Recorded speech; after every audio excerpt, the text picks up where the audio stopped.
President Honorable Jagulanyi Center Musimbuzi. This is Musimbuzi. Yes. Numucharawe.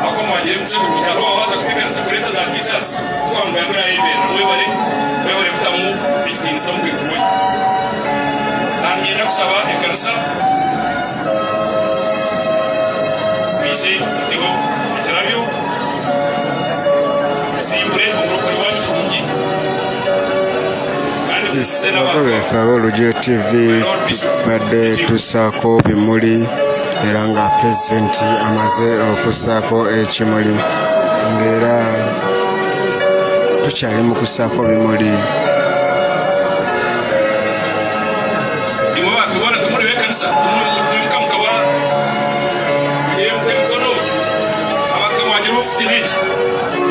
We are all the church today. Let's all stand if you can. Abataro kulisekanya. Mwebale mwachikora. Arubale ikano zenjogo wakundu. Mwebale. There is a vehicle number UBE 771V. It has blocked the way. Emotoka namba UB yachinga umuhanda ezeho twenda kubasima abo kugira umutima urugero rw'umusiriza mutsasire twasubira zana twagira utwa offendinga mutsasire ekanisa mutsasire vochereza. Let me hand the microphone to you.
Nabani kwesengereza ngo uburechi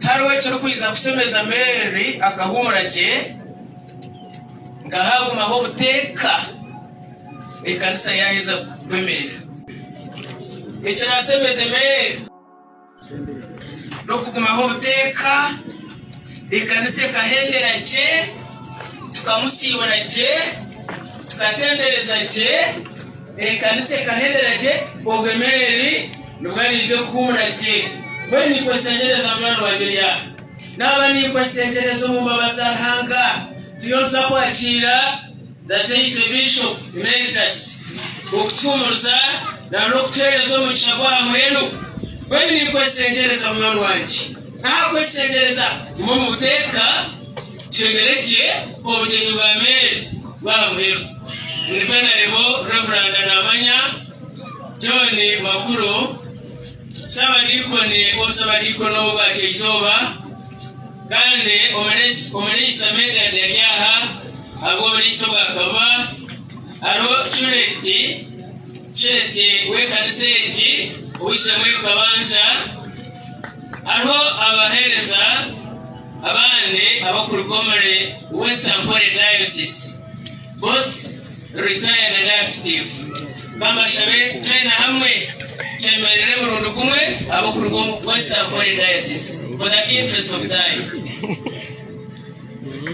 uko yaho ko yaharozwa bishop n'amwita the venerable Reverend Canon Silvanus uko nsaba dikone wa ndeke akirikonare kandi omuchogo kanyakire kiraje outside this diocese abahule abalyaha both active and retired abalyaha mwe bari kwisha ukubasa kwatansanite ahabekeji ukongera kujumursa weno ati tutagambe byinshi twatungo mucisha mhango mnonga abana bekeji twatungo mucisha twatunga bishop wito mukundwa wa homwele Emeritus Bishop yona mwesi wa katonene naza kutumursa atisabira mucisha twabane tutsiurana na n'omuntu wakolire kanso wakunzire kanso wamanire mukama me bene kama shabe ntwasa kumomuteka bwitu kokutiri temerire zakweshogore kigana 23 ekicweka cyokubanza nani cyakeshatu abakwaye emitima ehamewe ntwasa kumakokutiri rero teshongore twekabiri twakiriye umureberezi wito mukundwa aize atumurze yaba litatiti umureberezi kwisha no kutumurza